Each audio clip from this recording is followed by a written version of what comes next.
नमस्कार दोस्तों, जय जोहार। मैं कौशल तिवारी और बिहनिया संध्या में आपका स्वागत है। छत्तीसगढ़ की पुलिस कमाल की पुलिस है। वह सांप गुजरने के बाद किस तरीके से लकीर पीटती है यह किसी से छिपा नहीं।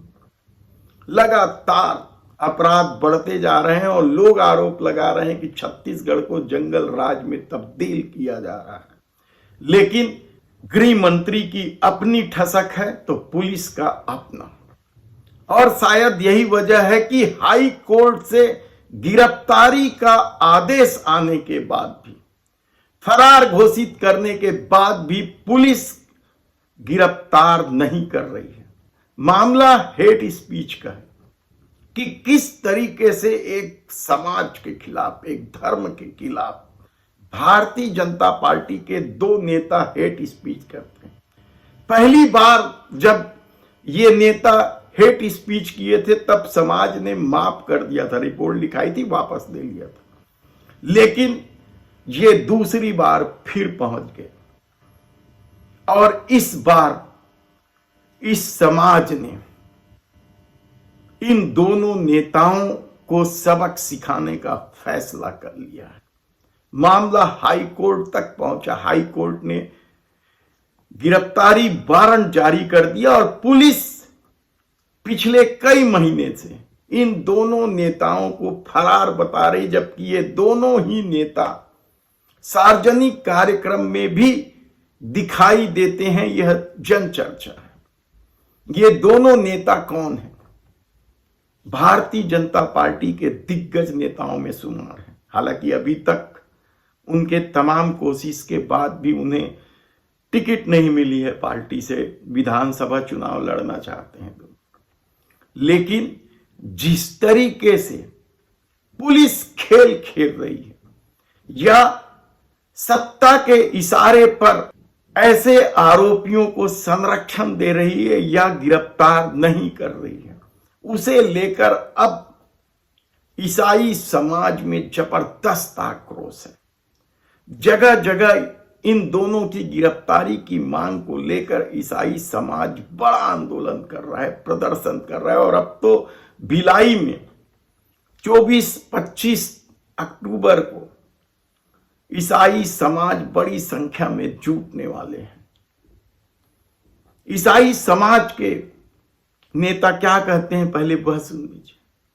इनके अगेंस्ट एफआईआर हो चुकी है, अरेस्ट वारंट निकल चुका है और अरेस्ट वारंट के बाद हम लोग हाई कोर्ट तक गए हुए हैं। हाई कोर्ट ने पुलिस को बोला इन दोनों को गिरफ्तार करके लेकर के आओ। पुलिस वहां पे बता रही है कि ये दोनों फरार हैं, इसलिए हमको नहीं मिल रहा करके इन लोगों ने हाई कोर्ट में ऐसा जमा किया हुआ है। हम लोग चुप बैठे हुए थे क्योंकि हमारा आक्रमण करना हमारा ध्येय नहीं रहता है। पर अगर ये इतना ही फैल रहे हैं तो ये मेरी सारी जानकारी आज क्रिश्चियन फोरम के पास है। हाई कोर्ट का ऑर्डर है और हाई कोर्ट को जो पुलिस बेवकूफ बना रही है, जो पुलिस यहां से लिख रही है कि फरार है, उसके भी सारे दस्तावेज हमारे पास है। ये देखिए, ये मेरे हाथ में दंड प्रक्रिया संहिता 1973 का है। इसके तहत सारा कानून हमारा देश का संचालित होता है। इसकी धारा 43, ये है धारा 43।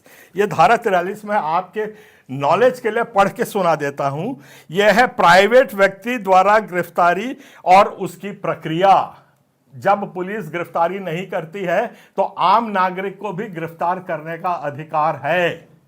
ये आप सुन लीजिए, आप लोग तैयार हो जाइए। फोरम का यहां पे दल आएगा, हम लोग उसको प्राइवेट गिरफ्तार करेंगे और पकड़ के लेके थाने में जाएंगे। सारा कानून हमको मालूम है।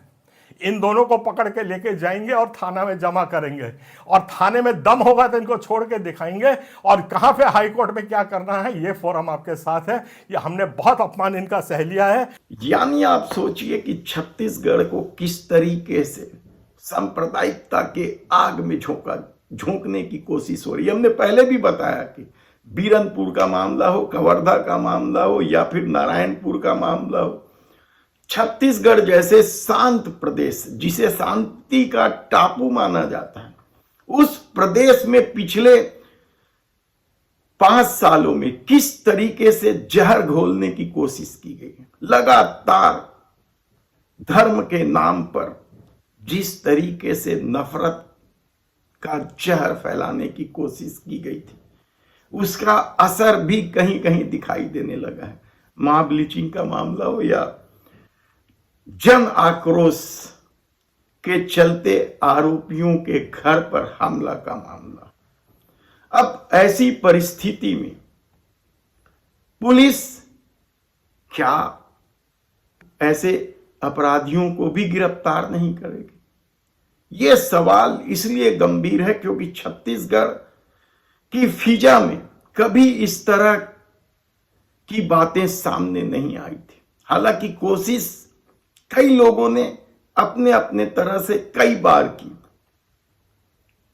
लेकिन यहां के शांत लोगों ने कभी भी सांप्रदायिक तत्वों को प्रश्रय नहीं दिया। लेकिन हाल के सालों में जिस तरीके से सांप्रदायिक तत्व हावी हुए और घटना को धर्म से जोड़कर हिंसा का रूप देने की कोशिश की गई, उसके बाद क्या छत्तीसगढ़ को शांत प्रदेश की श्रेणी में ज्यादा दिन तक रखा जाना संभव हो पाएगा? हालांकि इस मामले में अब ईसाई समाज ने पुलिस की नाकामी को देखते हुए खुद गिरफ्तार करके थाने को सौंप देने का निर्णय लिया है। देखना है कि आने वाले दिनों में यह मामला और किस तरीके से तूल पकड़ता है। धन्यवाद।